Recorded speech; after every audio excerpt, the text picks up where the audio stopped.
अस्सलाम वालेकुम friends, everyday science YouTube channel की एक नई वीडियो में मैं आप लोगों को खुशामदीद कहता हूँ। दोस्तों, आज की इस वीडियो में हम सीखेंगे कि डायरेक्ट और इन्वर्स प्रोपोर्शन यानी कि तनासब रास्त और तनासब मकबूस में क्या फ़र्क होता है। तो सबसे पहले हम देखते हैं कि डायरेक्ट प्रोपोर्शन यानी कि तनासब रास्त क्या होती है। तो इसकी अगर हम डेफिनेशन देखें तो इस पर डेफिनेशन के मुताबिक अगर हमारे पास कोई से दो चीज़ें हों, उनमें से अगर एक चीज़ की कीमत बढ़े और दूसरी की भी कीमत उसी रेशो से बढ़े तो उसे हम डायरेक्ट प्रोपोर्शन कहते हैं। या फिर अगर एक चीज़ की कीमत कम हो और दूसरी की भी उसी रेशो से कम हो तो उसे हम डायरेक्ट प्रोपोर्शन ही कहेंगे। यानी कि या तो चीज़ की एक की कीमत बढ़े और दूसरी की बढ़ जाए, और या फिर दूसरा हमारे पास इस तरह हो सकता है कि अगर एक चीज़ की कम हो और दूसरी की भी कम हो जाए तो वो दोनों केसेस में डायरेक्ट प्रोपोर्शन होती है। इसके हम एक एग्जांपल लेते हैं।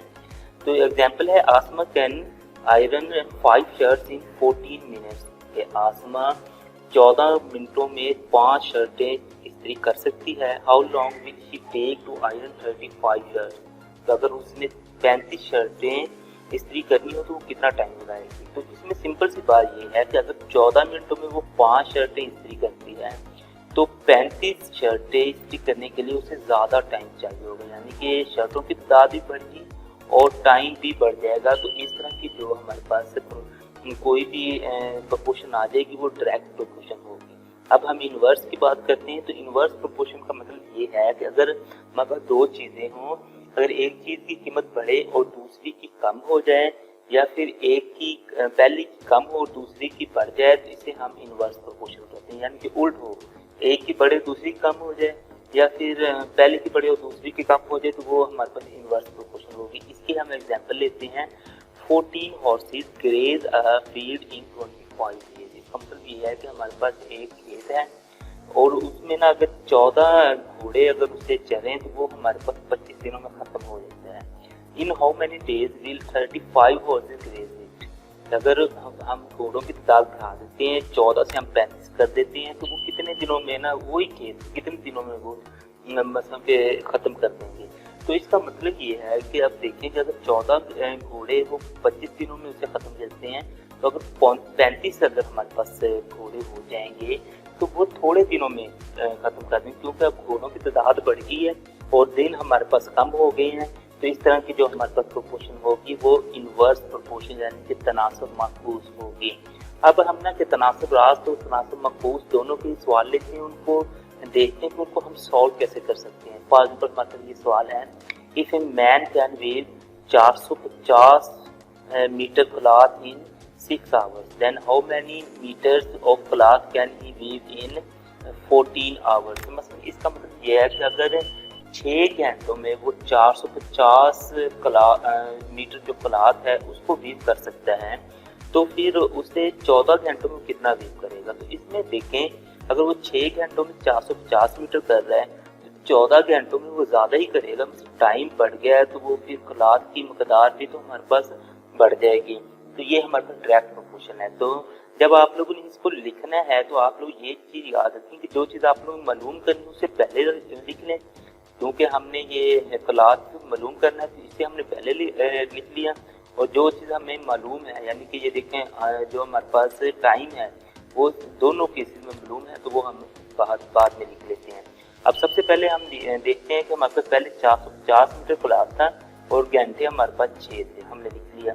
फिर हमारे पास जो क्लॉथ है उसे हमने मालूम करना है, लेकिन घंटे हमें मालूम है तो वो हमने लिख लिए। जब आप लोगों के पास डायरेक्ट प्रोपोर्शन होगी तो अब हमने ना कि यहाँ पे इनको सॉल्व करने के लिए हमने एरोस के निशान लगाने यानी तीर के निशान लगाने।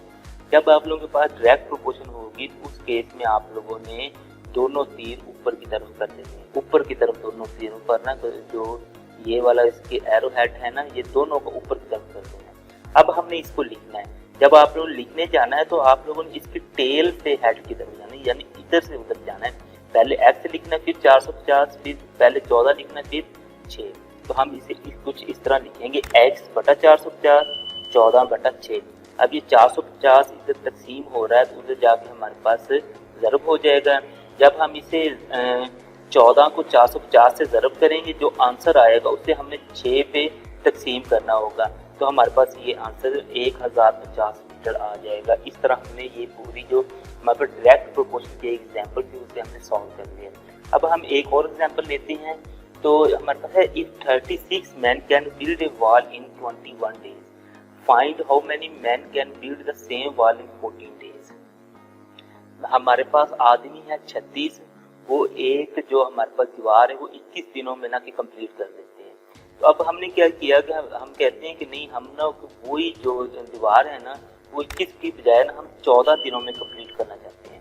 अब अगर हम 21 की बजाय 14 में उसे कंप्लीट करना चाहते हैं तो हमें ये जो आदमी है इनकी तादाद बढ़ानी पड़ेगी। यानी कि एक चीज़ की मकदार कम हो रही है लेकिन दूसरी की हमने ना बढ़ानी पड़ेगी। तो ये हमारे पास इनवर्स प्रोपोर्शन होती है। इसको भी सॉल्व करने के लिए हमने क्योंकि मैन मालूम करने तो हमने पहले लिख लिया, डेज को हम बाद में लिख लेंगे। पहले केस में हमारे पास 36 मैन थे और 21 डेज थे, हमने उसी तरह लिख लिया। दूसरे केस में हमने मैन मालूम करने और हमारे पास डेज 14 है। तो अब इसमें हमारे पास ये होगा कि जो एक्स वाला एरो होगा वो तो उसी तरह ऊपर की तरफ ही आएगा, लेकिन जो दूसरा एरो होगा उसे हम नीचे की तरफ लगाएंगे। यानी कि ये इनवर्स प्रोपोर्शन में एक जो एरो होगा वो ऊपर की तरफ और एक नीचे की तरफ। ये इस तरह हमारे पास जो पहला एरो है उसे हम इस तरह लगा देंगे और दूसरे एरो को हम इस तरह नीचे की तरफ लगाएंगे। अब हमने लिखना उसी तरह है कि पहले ये यहाँ से शुरू होना है, x/36 लिखेंगे, लेकिन इसमें अब हम ऊपर से शुरू होंगे क्योंकि हमने इसके ना हेड की तरफ तो जाना है। तो ये 21/14 लिखेंगे। तो हम इस तरह लिखेंगे, ये x/36, ये 21/14। अब ये 36 इधर हमारे पास तकसीम हो रहा है तो दूसरी साइड से जाके ज़रब हो जाएगा।